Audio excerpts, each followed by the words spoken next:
There are really only two gas laws you need to know. There's the ideal gas laws, PV equals nRT, and there is the, I guess this is the combined gas law. I don't even know what the name of it is. PV divided by T is equal between two different states as long as the amount of gas is held constant. So if you're given a problem, it's important to kind of figure out, list out all the variables, figure out all the information in terms of, like, is that the initial volume, is that the initial pressure, is that the initial temperature, what are they looking for, what's the value that they're asking for. I put a question mark there next to it. The question we're talking about starts with a final pressure, and it asks you for a final pressure. So I'd call that P2. It gives us a final volume. I'm going to change the numbers so that I don't give away too many answers. That looks good enough to me. How about, okay, let's do that. So looking at this, what would you think we should use? Should we use the first equation or the second? What's neat about just remembering these two equations is that if they don't mention a temperature, I guess you're going to assume that the temperature is constant, or if they tell you that the temperature is the same, you would assume that, you know, it's the same. You can cancel out the temperatures. So for this question, where they give us V1, P1, and V2, we can actually cancel out these two temperatures assuming that they're the same. So they don't explicitly say they're the same, but since they didn't tell us they changed, we're going to assume that they changed. So we can actually just cancel out the temperatures. At this point, we have a gas law, which is like Boyle's law or Charles' law, somebody's law. I couldn't care less who came up with it or who's credited with coming up with it.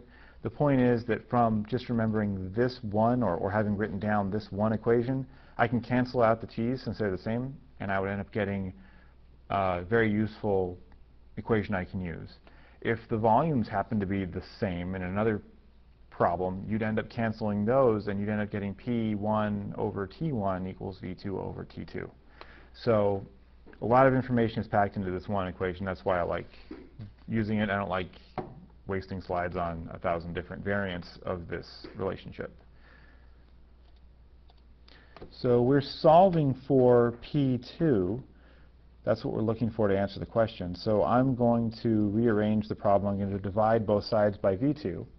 And that'll cancel out the V2 on the right-hand side, and it'll actually move it over in the denominator of the left-hand side.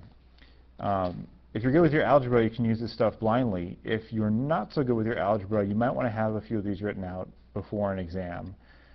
You also could just make sure this makes sense. So if I am, like, let's say that V1 is greater than V2, if I'm expanding the volume of a gas, you would expect that the pressure is going to go down. So if I had like a pressure of 10 units and I halved the gas volume, I'd be multiplying 10 times 1 divided by 2, so that would be 5. I'd be halving the pressure. So expanding the volume reduces the pressure. That makes perfect sense physically. So if you want to double check yourself, you can try to use some of your physical intuition. I recommend being good at algebra, though. It's very useful even outside of physical stuff or chemical stuff. So the next thing that we should do is we should substitute values. So I am going to basically just copy down the values in the right places. Okay. So I've inserted the values that were given, and now I just cancel units and then do the calculation. So looking at this, liters cancels liters. So I'm left with units of kilopascal. Those are units of pressure, which is exactly what I want. I wanted to calculate P2, and I'm getting some sort of value for pressure. That's great. I'm going to do this in my calculator, and I end up getting 9.43.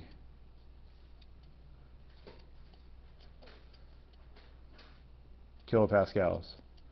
So does this make sense? We took a volume that was 1 liter, and we expanded it about 30-fold, or exactly 30-fold, and we ended up making the pressure 1/30th the size, or the